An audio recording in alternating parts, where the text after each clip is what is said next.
Content warning. This recording contains references to suicide, mental health issues, and addiction.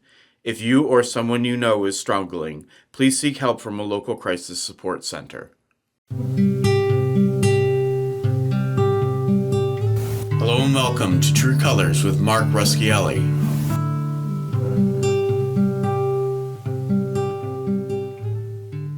Hi, and welcome to True Colors. I'm very honored to be sitting with my friend in recovery, Celine. Welcome, Celine. Thank you for having me. Thank you for being here. It is a privilege to sit and share the room with you as my first podcast. And I think today, what you have to share will help so many. So I'm really excited to hear what you're going to share. And thank you for being here. Thank you. Let's do this. So I guess I'll start it very simple. Maybe tell us who you are, where you came from, and how we got here. Alrighty. So as Mark shared, my name is Celine. First and foremost, I am a daughter. I am a big sister. I am a partner. So I spent a lot of my life here in London. I have a lot of family up in Quebec in North Bay. And I'm trying to think of what else. Yeah. So you grew up in Quebec. Yeah. You moved to London when you were a teenager? Young. Yeah. Okay. But your family's still some here, some there. Yeah. I have a lot of family, cousins, uncles, aunts. My grandmama and my dad both live in North Bay. And then on my mom's side, all of the family is here in London and the surrounding areas. That's great. It's important, I think, to have family sometimes at a distance, but also it's important to have some close. And Yeah. It's nice to be able to take trips up to North Bay and Quebec and visit with people and kind of be able to speak French with all my family. I can't do that as much here. yeah, of course. So I guess we'll skip right into. So tell me a little bit about your recovery journey, just how you started, and anything you wanted to share with how you got here. All right. So February 5th is my sobriety date. This February will be 4 years since I have recovered. It's And amazing. thank you. I think what got me sober was just hitting that rock bottom, right? As you hear all hmm the time, right? You have to hit that rock bottom to realize I that agree. I need help.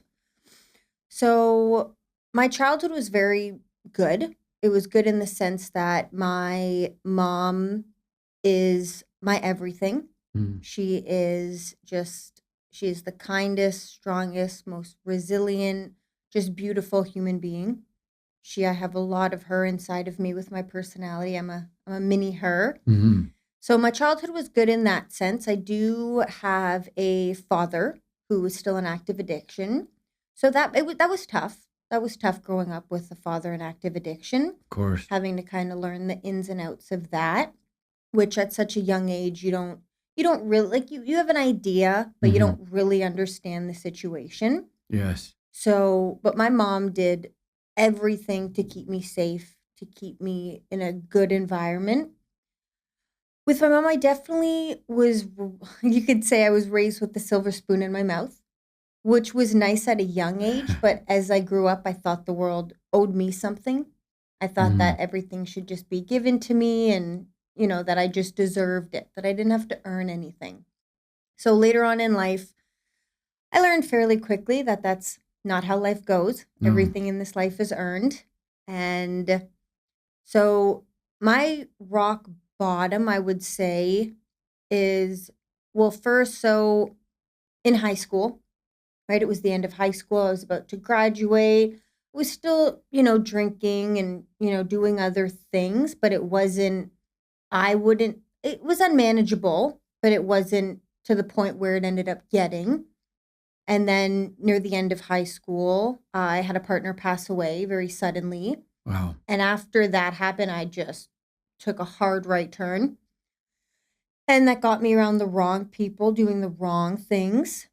And then it was just 2 years of just that, just drinking, using, not doing anything, thinking I was worthless, that I was a loser.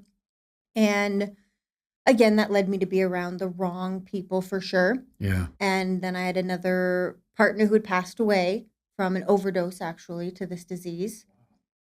So when that happened, I thought I was already deep into my addiction. I wasn't even scratching the surface at that point. Little did I know. So I got myself into a very abusive relationship, and that just was not good. That was at the peak of my using. And the end result of that, I was hospitalized due to one night. I won't go into details, but it was not a good night. The physical abuse definitely was like at its worst. So that was up in Tobermory, Wow. right in the middle of nowhere. I didn't know anyone. I'm in the hospital for my injuries. And of course, who was there within a few hours? My mom. She was always the person that I could call, and I knew from kindergarten up until today. She's She's always your been rock. that person that if I call, I can honestly not recall one time that she did not show up when I needed her. Amazing. I could get emotional talking Yeah. about her. So, yeah, she came and got me, came back. And again, it's when you think it can't get worse, worse is just around the corner. Mm-hmm. It is just around the corner. So things did get worse. I met my current partner now.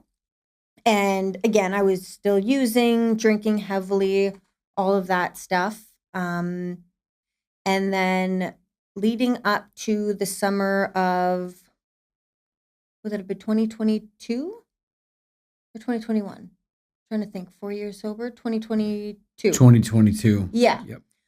So February of 2022, that month, I can't even tell you what it was. I think it was a divine intervention. It was a God moment. I was at my lowest. We were living in his mom's basement in horrible living conditions, right? Just living in a dirty environment. And I was doing nothing with my life. And I was inches away from losing everybody close to me. I had already lost a lot of people, but I was very close to losing everyone. And that particular person was, again, my mom, Mm-hmm. right? She had had just about enough. So, again, I think for me, it was definitely a God moment where I was like, okay, like I cannot keep living this way. Like something inside of me knew this is not God's plan. There's no way that my situation for myself, I was put on this earth to continue doing this for the rest of my life. And I had my dad as a prime example of what my life was going to look like if I kept going down this path. And I thought, I don't want to do this anymore. So I went to detox, then I went to in Sarnia actually. Then I went to Ryan's house. Shout out to Ryan's house. Amazing place. Amazing. Amazing place. It's transitional housing, 21 days where you can go live there while you're waiting to get into rehab or waiting for that next step in your recovery. That's amazing. So I was at Ryan's house and I had gotten accepted into Brentwood Okay. in Windsor. That is a 3-month rehabilitation program, which I guess to kind of touch on, kind of rewinding, I had already gone to Westover. I got kicked out of there the day before graduation. I Wow. was in Brentwood prior, got kicked out of there. I wasn't ready. My attitude was like, you can't tell me anything. That's the bottom you're talking about. Yeah, I Wow. walked in there and you can't tell me anything. I know everything. I know I have a problem. Yeah. I know I need help, but am I going to get it? No. So when they let me back into Brentwood, I did their 3-month program there, and that was life-changing. Brentwood will always hold a special place in my heart. And I think the biggest just gift in sobriety is rekindling and reconnecting all those relationships, right? I still had a little brother, I had a little sister, I had a mom, I had a dad, I had friends, but there was every relationship was, what can I get from this? Mm-hmm. What can I take from them to benefit me? And now it's what can I give? What can I add to this relationship? It's beautiful. I had actually my uncle David.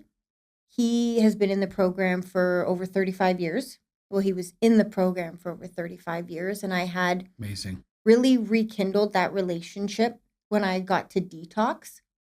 And unfortunately, near the ending of my stay at Brentwood, I was coming to the end of my 3 months, about to graduate. And he went in for just a minor surgery on his prostate, and a whole bunch of complications happened, and he was not going to make it. Wow. So that I believe that God that happened for a reason. I was able to communicate with him, get that relationship back, as much as it was, a short few months that I got to start speaking with him again. It was still better than what I originally had. So they had actually let me graduate a week early from Brentwood so that I could go say my goodbyes to him. And I went and I read him my graduation letter, and it's going to make me emotional. I read him my graduation letter and just told him, I'm going to stay sober, and I'm going to not do it for you, but do it with you beside me. And I always say that people who have passed away can do more for me than they ever could here on earth. That spirituality is, I always have them with me. So, Wow. Celine, thank you for sharing that. That's, there's a lot to unpack there. And, wow, a lot of deep grief, with yeah. two partners. Um, and I think I've lost my mom. It'll be 12 years this year. And I had the same relationship that you do. And I feel closer to her in some ways now than I ever could have dreamed of it. And it's a beautiful thing because I am spiritually, my faith and my spirituality has led my recovery. So I tell people I miss her physically, but I feel her.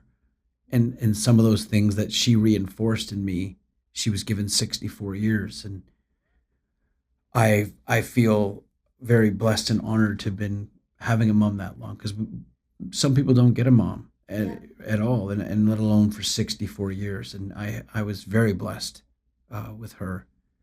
And I thank you for sharing about your partners. I think one thing I've noticed as I've done a lot of work in my own life, people who've been through very trying events and things that are unforeseen, but is part of life. We can't dictate when it happens, but we learn from it. We have to accept it and feel it now, like we understand, and not avoid it and not numb out from it, but to go through those things, I believe, teaches us life lessons we can't read in books, Agreed. right? It teaches us things that we bring to relationships we have currently, that we can bless those with that kind of connection.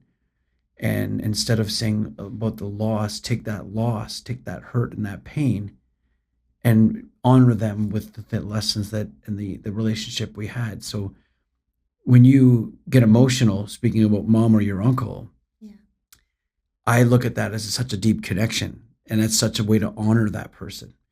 Because if you present it as robotic, Yeah. I would think, well, she barely knew him. But when you get a little crack in your voice, or say, Yeah. I may cry, that honors them. And I think that sometimes when we say it out loud, and we can think about them on their birthday, we can think about them on certain days, Christmas time.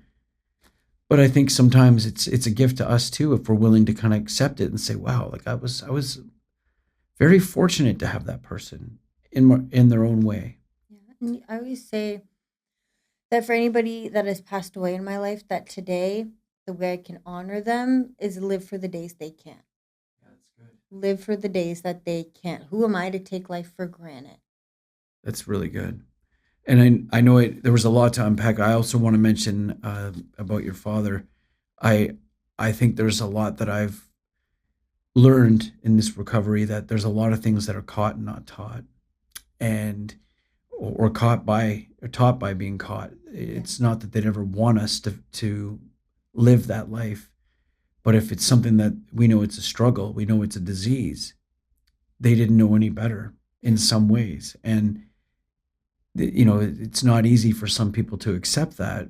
But as we know, and as you're doing, as 4 years, which is amazing, you're accepting your future. You're building your life. Yeah. You're doing what you can for you Yeah. and your future partner and your family and however you want to have your life designed. You're controlling it. You're creating what you desire, which is, like you say, an unbelievable gift. Yeah. Um, I want to skip into a question about um, talking to yourself even 10 years ago. So you've shared a lot of grief Yeah. and not of it, some of it very, very hard at times with, using mind altering substances to play politically correct. Yeah. If you could go back, say 10 years and sit with younger Celine, what could you, if you had an hour with her, what would you want to say to her? Sitting with young Celine, my goodness, I would tell her first and foremost that it's going to be okay. You're going to make it. It's going to be okay. There is a reason why you are going through this. Mm-hmm. You're It's not for you to know the why right now, but there is a reason why, and you will make it onto the other side. And not only will you make it, but you will be given a gift to share with others and to help others. And I would just tell her it's like that cliche, it's going to be okay. You're going to get through it. Do not give up. There is light at the end of that tunnel. That's good. It is a gift, sobriety, and Yeah. to be able to feel things and to be able to, even if there's cycle breaking, which you are doing, Yeah. right? You're breaking a cycle. However long that cycle was, it just doesn't go past you Yeah. if you do your part, and it's honorable because it's not an easy road, especially with what you've shared you've been through. Yeah. It's not easy, but it's worth it. Absolutely. Nothing in life that's worth it is easy. No, I agree, and we don't truly grow like we need to in comfort, Not at all. right? I wanted to ask you about what you use now instead. So, like you've shared, you've been nearly 4 years sober. So when you get those stuck points, those struggles, that feeling we used to get, however you describe it, what does Celine do to ground herself or to cope instead of what we used to do? So, things that I do to cope with life today, sober, clear minded, would be first and foremost reaching out, right? That can be one of the hardest things to do, especially when you are newly sober, you're trying to recover, right? They say that phone is 10,000 pounds, It's true. right? So, reaching out to like minded people, people that have what I want, right? It would be someone that, yeah, just people that have what I want. And reaching out is really important because A, it makes you feel like you're not alone. Yeah. B, that person that you're calling or reaching out to, they could have been in your position a year ago, 2 years ago, last month, right? So you never know. And it's the randomest people that I've reached out to that have given me the best advice and the best guidance. I would say a big thing would be meditation as well. Just meditating and just finding that center of self and being okay with sitting with myself and therapy. I've done a lot of therapy. I feel like there's a stigma surrounding therapy for I sure, agree. which needs to be broken because I've done dialectual behavioral therapy. I've done eye movement desensitization, reprocessing therapy, cognitive behavioral therapy. And that's the beautiful thing about the human brain is you can rewire it. You can change your thinking. It's not something that's permanent. It's not concrete. It's not solid. If you put the work in and you really try to rewire it, it's possible. I couldn't agree more. And it's the micro changes that add up, Yes. right? Showing up for self every day, Yes. committing to the small things and not allowing the little things to slip by anymore. Yes. And then it echoes in our life. And I think our partner, our friends, our tribe feels it. And I agree. I like how you put that. we can rewire our brain. Completely. And it's just believing in ourselves more than we ever have. Some Yeah. of us, like myself, had got by but hadn't really understood who I was. Yeah. And wearing a mask for so long. And now it's been a gift itself, figuring out what really lights me up. Yeah. And, to think about reading books or studying ministry for me 10 years ago, that would, I'd rather just watch a movie, Yeah. or just realize that, but that didn't really light me up. I was wondering why I was struggling. It's because I wasn't facing and understanding things. I was numbing away from them. Yeah. I like how you worded that. And Thank you. I want to ask you now about what gives your life meaning? Oh, that's a good one. What gives my life meaning? First and foremost, my family. Mm-hmm. Right, as I've said, I am a big sister. I have a little brother and I have a little sister. There is a big age gap, about 13 years between me and my little sister. And so when I was drinking, I was not present, right? I was selfish. I can admit that. I was not a good role model, not a good influence, none of that, right? And that, do I carry that with me today? Not whatsoever. That's good. Not whatsoever, because it's not for me to carry. I've made my amends through my behavior. And now my little sister comes over for sleepovers once a month, and we go out, we get our nails done, and we go to the mall, and she can tell me anything today. She can open up to me. If something goes on in her life, I am the first person that she calls. It's wonderful. And I can hopefully pray that she learns from my mistakes. But I mean, life is life. We usually have to learn the hard way. We have to learn ourselves. We'd be hypocritical to say otherwise, right? Yeah, you're not. If someone told me something like that when I was younger, it would be like, yeah, like, that's good advice. I don't think I'm going to listen to it, but that's good advice. And again, my relationship with my mother, I put that woman, oh my goodness, I put that woman through it. I will tell you that right now. And she is someone that has seen me at my worst. And today I get to say that she sees me at my best. And that is the biggest gift ever, rekindling my relationship with my stepfather and just being there, being a productive member of society. When I was drinking, I was the polar opposite. I was probably a danger to society, complete honesty. Yeah. And today I just want to give. I just want to give back, whether it be a complete stranger or whether it be someone that I have known for years. They are treated the same in the sense that it comes down to, what can I give this person to help them? Right? That's good.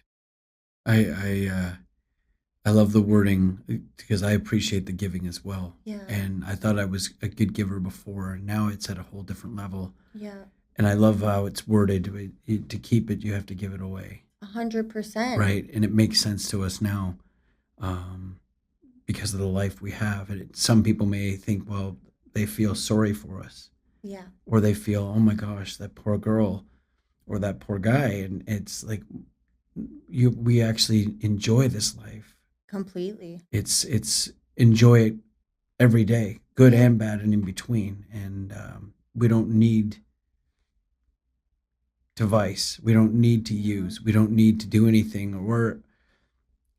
I still have to isolate at times, as I found out, not an extrovert. Yeah. I'm an introvert, so I know myself better to find what works. Yeah. But it took accepting change and, like you say, stepping in each day and figuring out who Mark is. Yeah. Completely sober and honest. Yeah. It's finding that self-love, right? Like, I couldn't give until I was okay with me being me, how I am. Yeah. I think that was the key. Is I can look in the mirror today. I love the person I see. That's good. Would I still change some things? Of course. That's the beauty of life. You never reach, you're never at 100% with, like, life. You're continuously growing. You're continuously changing.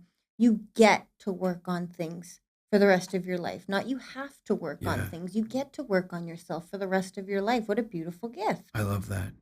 I love that mind shift. That's so important because that's what people can think is we have to, Yeah. and now we choose to, Yeah. and because of what we get from it, I think that's so important for people to understand. Completely. Um, I want to ask you now because there's a lot of people that struggle in silence. There's a lot of Yeah. people not sure if how to approach someone who may be in their family, could be a parent, could be a child, could Yeah. be a friend. Do you have any advice for someone that is presenting with signs of struggle and maybe experience or anything that you would learn to pass along on how to approach someone that's because it's not easy, No, not at all. um, but anything you would like to share. So for that, I would say first and foremost is set your boundaries. Like you want to have them get help, and that's amazing. That's a beautiful thing. But at the end of the day, you are not going to be, I feel, that person. You could plant a seed, right? We Hmm. were just talking about that. You can plant the seed. There is nothing wrong with that. But I would not suggest dragging someone by their ear into a meeting or trying to, into a rehab or a detox, or that person is on their own path. They are running their own course, and it's hard, right? It's hard because we've said I have family that is still in active addiction, and I think one of the most powerful things that I've been able to give them is just being a just showing them, like, this is what my life used to be like, this is what it's like now, Hmm. right? Planting the seed without even trying to. I know for me, I had someone close to me and they saw how much my life has changed, where I'm going, where I'm getting. And they were in the program for, I believe it was 2 months. And it didn't last, and that's okay, right? That's another thing is you can't put all your eggs in one basket, right? If that person you love and care about is trying, that's great. That's awesome. Support them with all that you have, but do not let their struggle or their life affect yours to the point where you're not okay. So it's just like showing them, lead by example. That's the word I was looking for. Is I just lead by example. This is what I have, right? I've shared my story. And they are to do with that as they please. But we're all on our own journey. And that was a hard pill for me to Hmm. swallow when I got sober and I still watched my loved ones that are still in this disease struggling. That was hard to accept that. Well, this is my journey. That is theirs. That even happens with my little brother. He's not in active addiction, but he's a teenager. He's an 18-year-old teenager, Hmm. and we can get a pretty clear image of what those look like, Absolutely. right? He's doing stuff that I, would not advise someone to do, Hmm. but it's his journey. And I know that because I had to go through my own journey to get where I am. If someone, and people tried, let me tell you, people tried to drag me in by my ears. And what did that lead to? I got kicked out. Like it wasn't until I went through that door, basically crawling on my knees. Hmm. But again, it's just, you got to let them, it's their journey, Got to hit the bottom. and there are such unfortunates, Yeah, right? That does happen. it's that's well said. I A few things I want to say on that. First of all, when you start going through recovery and you're helping others, it's at least in my journey, and I think most people would share this, is you're aligning your theory with your actions. Yeah. You're being grateful for people who've paved the road ahead, but you're also aligned with self. Yeah. And I would have that in my past where I'd have great theories, but I wouldn't always do them. Yeah. Or I have great ideas, and it would be people would take offense to it. It's almost hypocritical. Yeah. And I think if I can share openly for a minute, I think in the rooms, you are a leader. You um, leaders aren't the ones that have been there the longest. Leaders aren't the ones that speak the loudest. Leaders are the ones that know how and when to speak. They're the ones that know when to listen. They're the ones that know how to reach people. And just sitting with people sometimes is all they need is to listen, just be heard. Yeah. And I've been very fortunate to be with you in a few different rooms, and you have such a great gift at that. And it may not have come overnight, Yeah. but it's not always championed either, because it's, we're on our own heads in meetings, and people, you may get like I do and say, well, I didn't say what I thought I was going to say, but yet there may be someone who needed to hear what you shared. And I thank you, because you've helped me in many ways. And I don't always get to say thank you, because I don't always see you before or after a meeting, but I encourage you to keep just being you. It's a great gift. You're a testimony to the world with what you've been through. Thank you, Mark. That means And a lot. I appreciate that. absolutely. And that's a good segue into faith. So Yeah. let me ask you, how has your faith been impacted by recovery?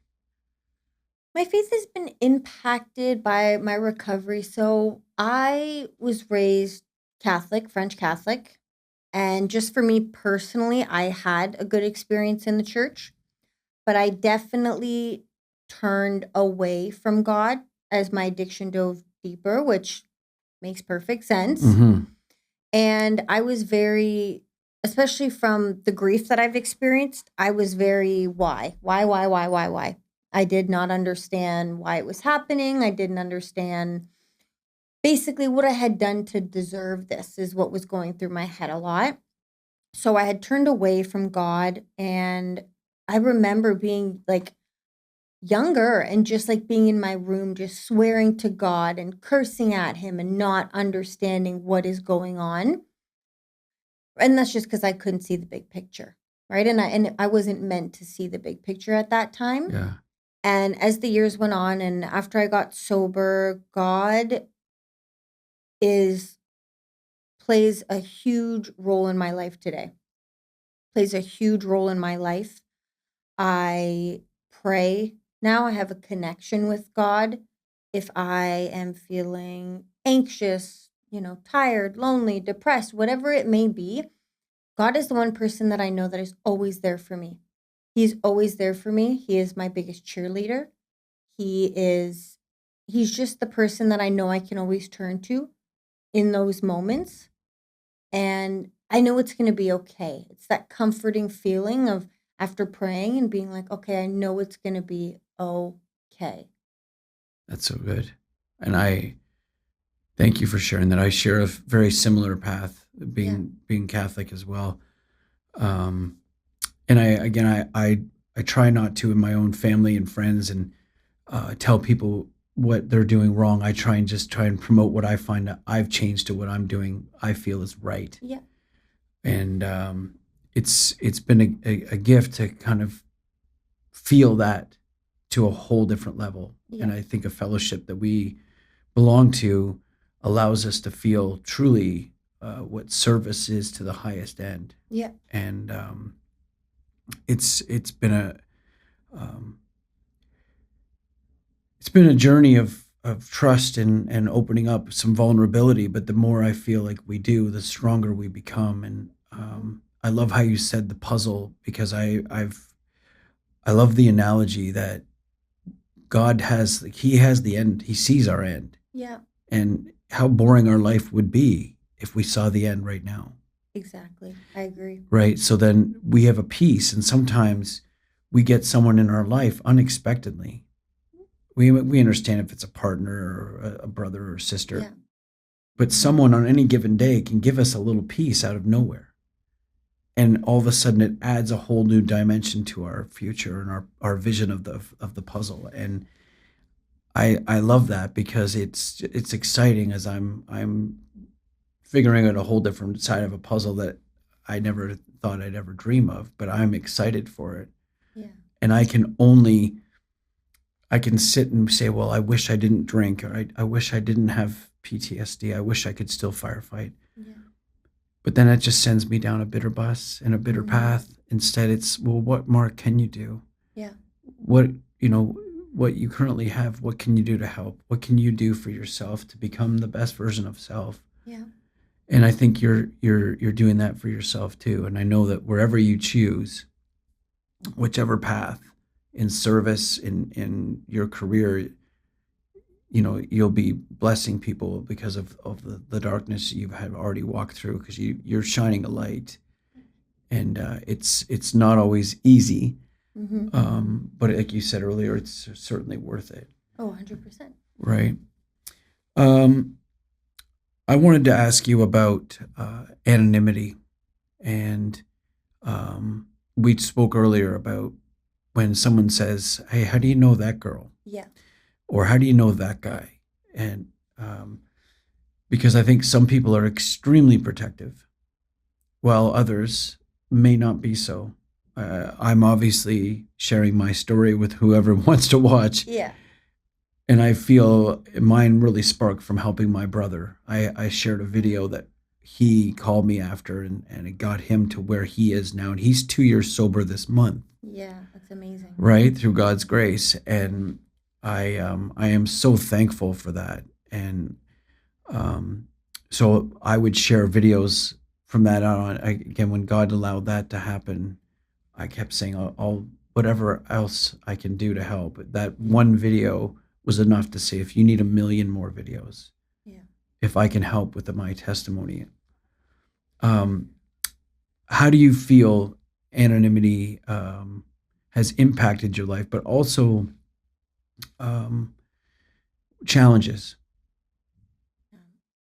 So for anonymity, I feel so, as you know, as a lot of people do know, I recover out loud. Everybody, almost like just about, I honestly couldn't think of many people in my life right now. They don't know that I'm sober and don't know that I am in recovery. And like we were talking about, that's just more people to hold me accountable at the end of the day. Mm-hmm. Right? The more people that know that I'm sober, I'm recovered, that's more people in my court. That's more people that are there to support me. I can also respect the aspect of the anonymity, and that some people, they don't want that. Yeah. And you know what? That is perfectly fine. It's whatever works for you. I am here to respect that, and it's what floats your boat. So for that, I feel, especially when you do get that, oh, how do you know that person? How do you, I usually just hit them with the casual mutual friends. Because it's true. I do know them from mutual friends from a meeting, which It's I have true. other friends, which I have friends of friends of friends in the meetings, right? So that's, I just say mutual friends. And I would never, I have people in the program that I do know, that I know from years back, and we have mutual friends. And I, just for me, I would never go talk to them with another friend that's, say, not in the program. Because guess what? That's not for me to do. No, you're That is right. not my place. Because I would hope that if I wasn't someone that recovered out loud and I recovered in my own way and Mhm. really lived by the anonymity, I would hope that my fellows would respect that. So it's the least I can do in return for them. I like that. And I'm going to roll that into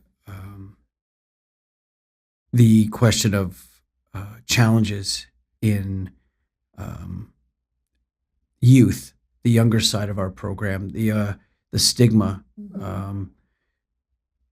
What's something you'd like to share to some people that may be in their 18, like you said, Yeah. your brother is, or the 20-year-old range, or where we think we're impenetrable and we think we're Yeah. immune? What's something that you'd like them to know about sobriety, fellowship, your journey, that you wish you knew? I would say first and foremost, being sober and in your 20s is the furthest thing from boring. Mm-hmm. I will tell you that right now. I have lived more in the past 4 years than I did those 10 years, 8 years of drinking. I have done more living than I ever have in my life, per se. So I think even with my little brother, I had mentioned, like, hey, do you want to come check out an AA meeting with me just to check it out? He's like, no, I'm good. Like, no. But you're planting the seed. Because, yeah, and for them, for that generation, it's boring. Mm-hmm. It's right. And you know what? At 18, I would have said screw that as well. Yeah, fair. So there's no judgment there. I was in the same boat, right? And it takes a certain, like, maturity to be able to go to a meeting. And I don't know if I'd say maturity, but it just takes a certain level of something to actually walk through that door. Yes. And like you said, when you're at that age, you think you're invincible. Yes. You think you are untouchable. And that can be a sad reality, right? You see teenagers, young people that have lost their lives, whether it be drinking and driving, whether it be an overdose, right? You are the furthest thing from untouchable. So I would say that, again, it's just life in sobriety is amazing. I was not living when I was drinking, and sure, right, I'll be the first to say that, yeah, I had some good times when I was drinking. 90% of them were terrible, but that 10% of going to the bars and dancing and, but it that night never ended well. Those good times in drinking were always very short-lived. And I was just surviving. When I was drinking and I was younger, I was not living, I was surviving, just trying to make it to the next day. I like that. Now, I'm actually living my life. I'm actually getting to do the things that I've wanted to do, things that I couldn't have dreamed of when I was drinking. So just, again, yeah, it's the furthest thing from boring, I'll tell you that. But again, that brings us back to everybody is going through their own journey. That's right. It's their path, it's their journey. And, if they're meant to walk through those doors and they're meant to get sober, they will. If they are not, they will not. That is the sad but honest truth to this disease.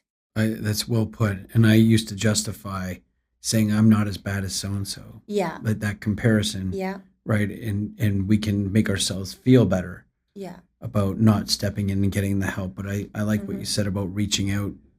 That's, stepping through the threshold of an AA meeting, for example, can feel like our boots weigh 10,000 pounds. Yeah. And I know it was difficult for me, but it's, people mention how it takes sometimes a few weeks just to leave the parking lot. Yeah. And I thank you for today. I thank you for our chat. I have one more question, and it's if I want to ask you, if you were to put 2026 into one word, what your hope for 2026 would be. What's a word that comes to your mind that you hope for this year? For 2026.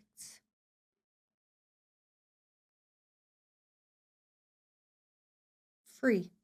Oh, I like it. Just free. Just want to be free. That's great. Well, thank you for your time. Thank you for your testimony. Thank you for having me. It's, like I said, it's an honor, and we are so much stronger together in this community. And it's we have less excuses for self-sabotage the stronger we build our defense, like you mentioned earlier in your words. And I hope that someone today really takes to heart things that you've shared, because there's a lot of depth to that, and there's a lot to reflect on our own lives, and because you give people permission to do a deep dive on themselves. And so I thank you, Celine, and anyone who's listening, I thank you for tuning in. And I encourage you, if you're struggling, if you're feeling alone, if you're feeling like it's only you, it's not. And I promise you, there's people out here that are willing and able and will sit, they'll listen, and you are not alone. And I pray that you find the strength, like you said, to reach out. And God bless. Take care. Thank you. You've been listening to True Colors with Mark Ruschielli. Executive production by Mr. Norm Media Productions.